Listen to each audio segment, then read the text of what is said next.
Nos últimos anos, Guilherme Del Toro conseguiu ter cada vez mais a atenção voltada para o seu nome. Mas você conhece bem a carreira desse diretor, roteirista e produtor que faz cinema há mais de 30 anos. Nesse episódio nós vamos conhecer um pouco sobre Del Toro e sua filmografia.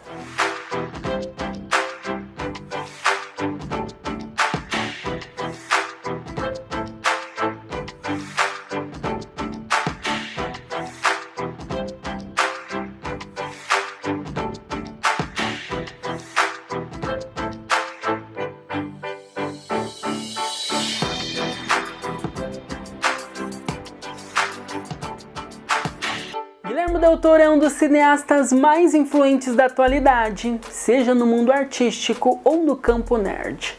Nascido e crescido em Guadalajara, no México, Del Toro sempre foi um artista nato e fascinado pela fantasia e pelas belezas macabras do mundo. O diretor tem um currículo invejável, tendo passado por grandes dramas políticos a filmes de super-heróis. Ainda assim, sua extensa filmografia gira em torno de um elemento em comum: o apreço pelos monstros e fantasmas. Agora nós vamos conhecer alguns dos melhores filmes de sua carreira, com direito aos lançamentos mais recentes e aos clássicos do autor. De início, a gente não pode deixar de citar e homenagear uma das obras mais gloriosas de Del Toro, A Forma da Água. This may very well be the most sensitive asset ever to be housed in this facility. You may think that thing looks human. Stands on two legs, right? But we're created in the Lord's image. You don't think that's what the Lord looks like, do you? A Forma da Água se tornou o maior vencedor da edição do Oscar 2018, levando, dentre outros, os principais prêmios de melhor filme e melhor diretor, o primeiro da carreira de Guilherme Del Toro. Um romance e uma ode aos clássicos de monstros do cinema hollywoodiano, o filme apresenta o inesperado romance entre Elise Esposito, uma mulher muda, e uma criatura aquática misteriosa que se torna vítima de experimentos do governo. Trazendo referências à história do cinema e ao currículo estelar do diretor, o filme é um encanto, tanto na sua estética quanto na sua narrativa. Sem dúvida, A Forma da Água fez por merecer o destaque da premiação. We can do nothing. I'm sorry. Don't do this, Eliza. What is she saying? Don't do this. Oh, God, it's not even human.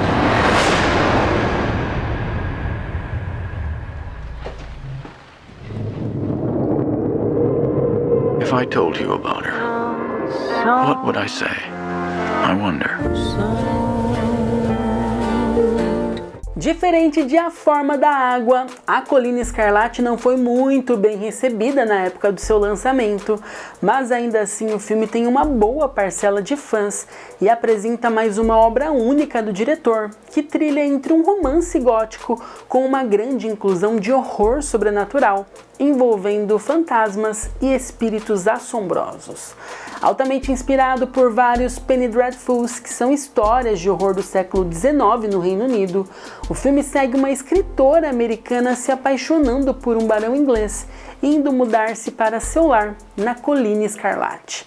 Lá ela recebe várias visões assustadoras e descobre uma trama sobrenatural que pode ameaçar a sua vida. The house as old as this one becomes, in time, a living thing. It starts holding on to things. Some of them good, some are bad. Some should never be spoken about again.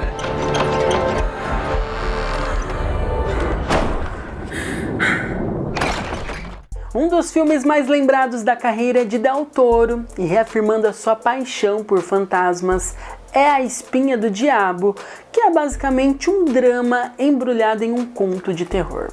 Produzido por ninguém menos do que Pedro Almodóvar, um prestigiado cineasta espanhol, o longa é inserido no último ano da Guerra Civil Espanhola e é situado em um pequeno orfanato em uma cidadezinha do país. Um fato peculiar sobre esse orfanato é que o pátio principal foi vítima de um bombardeio, mas a ogiva não detonou. Então conhecemos o jovem Carlos, uma força da inocência que passa a ser visitado por uma estranha aparição.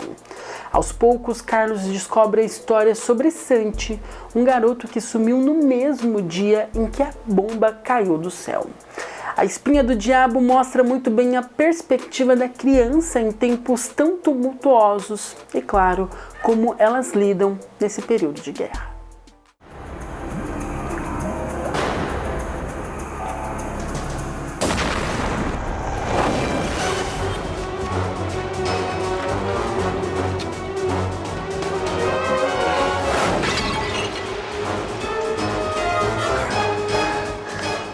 Temos aqui um dos primeiros filmes da carreira de Del Toro. Curiosamente, trata-se do primeiro filme feito nos Estados Unidos e falado inteiramente em inglês. Em Mutação, lançado lá em 1993, um grupo de cientistas cria geneticamente um inseto para conter a infestação de baratas em Manhattan. No entanto, esse experimento não sai como esperado e essa nova raça de insetos acaba se proliferando e desenvolvendo novas mutações. Para os fãs de Del Toro, Mutação é uma ótima forma de entender como o diretor chegou ao nível que é conhecido atualmente. Uma prova disso é o apelo visual do longa-metragem. Sometimes an insect will evolve to mimic its predator. A fly can look like a spider. A caterpillar can look like a snake. The Judas evolved to mimic its predator.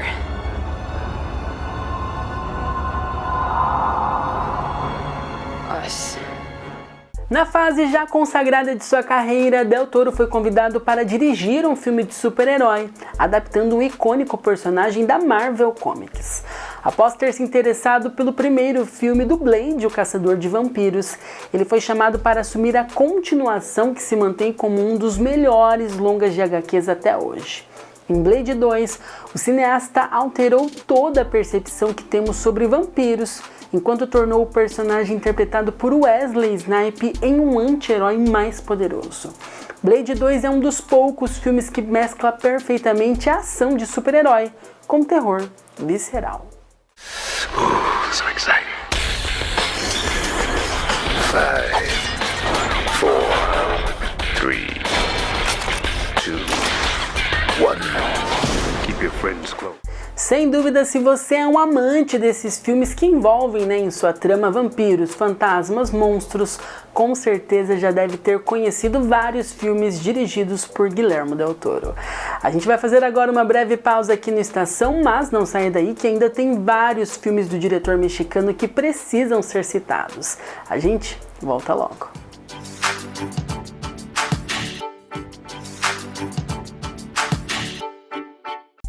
Estamos de volta com a Estação, nesse episódio conhecendo um pouco sobre a filmografia de Guillermo del Toro, cineasta mexicano vencedor do Oscar e um dos mais influentes da nossa atualidade. Cronos é o título do primeiro filme dirigido por Del Toro e reconhecido como um dos melhores de sua carreira. O filme também firmou a parceria entre os atores Ron Perlman e Federico Lupi, que retornariam para vários outros filmes dirigidos ou produzidos pelo artista. A trama envolve aspectos de ficção científica e horror, uma vez que segue uma relíquia mística que ressurge após 400 anos desde sua última aparição. Ele é capaz de conceder vida eterna ao seu usuário e por conta disso acaba gerando um rastro de destruição por onde passa.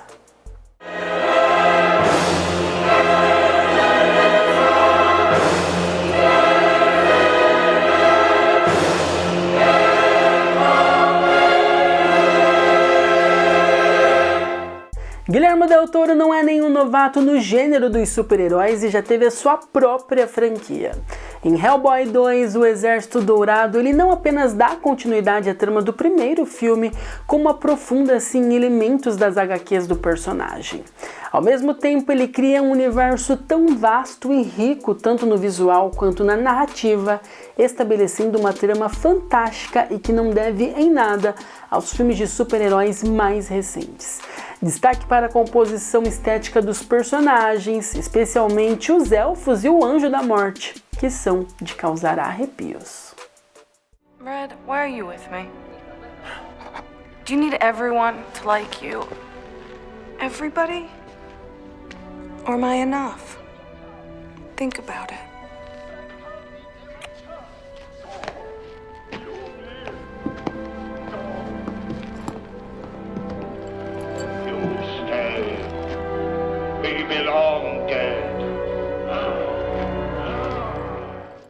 Por mais que O Exército Dourado seja um ótimo filme, ele não consegue se igualar ao primeiro longa de Hellboy, lançado em 2004.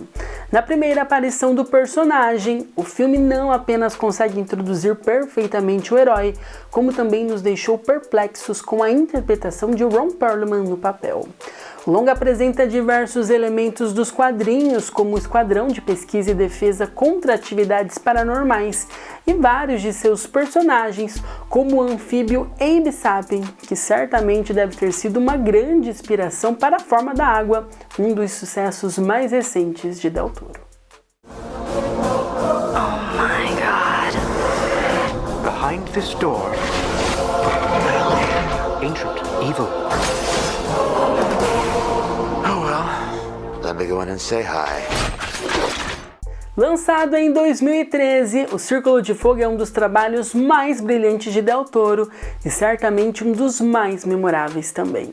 Ainda que não tenha tido o resultado esperado nas bilheterias, o filme ganhou uma repercussão cult tão grande que uma continuação subtitulada A Revolta também foi lançada. O filme aposta fortemente nas histórias de monstros gigantes muito popularizadas pela cultura oriental.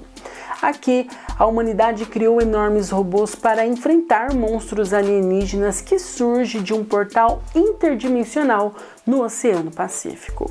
O Círculo de Fogo é um excelente filme de ação para quem gosta do gênero e, claro, uma ótima pedida para quem está a fim de um entretenimento despretensioso.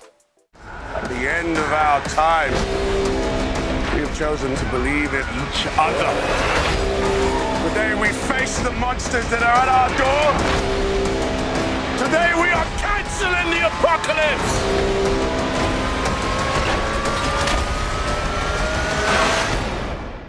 Chegamos ao final da lista e, claro, não poderíamos deixar de citar aquela que é considerada a obra-prima da carreira de Guillermo del Toro, O Labirinto do Fauno. O filme representa o ápice de sua carreira e, como todas as suas obras, usa e abusa de recursos fantásticos para traçar paralelos com a vida real. Nesse caso, a violência da Espanha ditatorial. Na história conhecemos Ofélia, uma menina sonhadora que precisa se mudar para uma espécie de quartel, onde vai viver com seu novo padrasto, o tirânico Capitão Vidal. Enquanto conhece mais de seu lar, ela descobre um mundo fantástico que lhe é apresentado por um fauno. A história caminha na margem entre a fantasia e o horror e apresenta os personagens mais memoráveis já criados por Del Toro, como o próprio fauno e o tenebroso Homem Pálido. Olá! Ah, sois vós! É melhor não se aproximar. Pode se perder.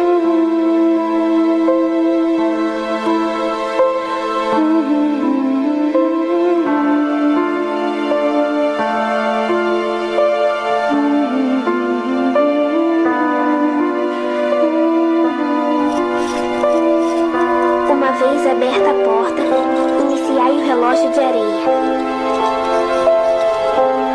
Deixai-vos guiar pelas fadas.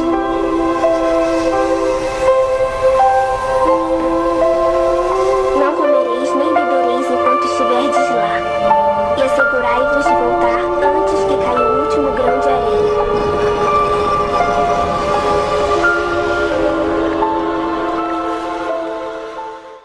Com uma filmografia dessa e personagens tão incríveis, fica mais do que evidente que Guillermo del Toro é uma peça fundamental e única na história do cinema. A gente encerra o nosso episódio lembrando que todo o nosso conteúdo também é disponibilizado no canal do Unipar lá no YouTube para você ver, rever, compartilhar com alguém. Nosso próximo encontro já está marcado e, claro, eu aguardo pela sua companhia.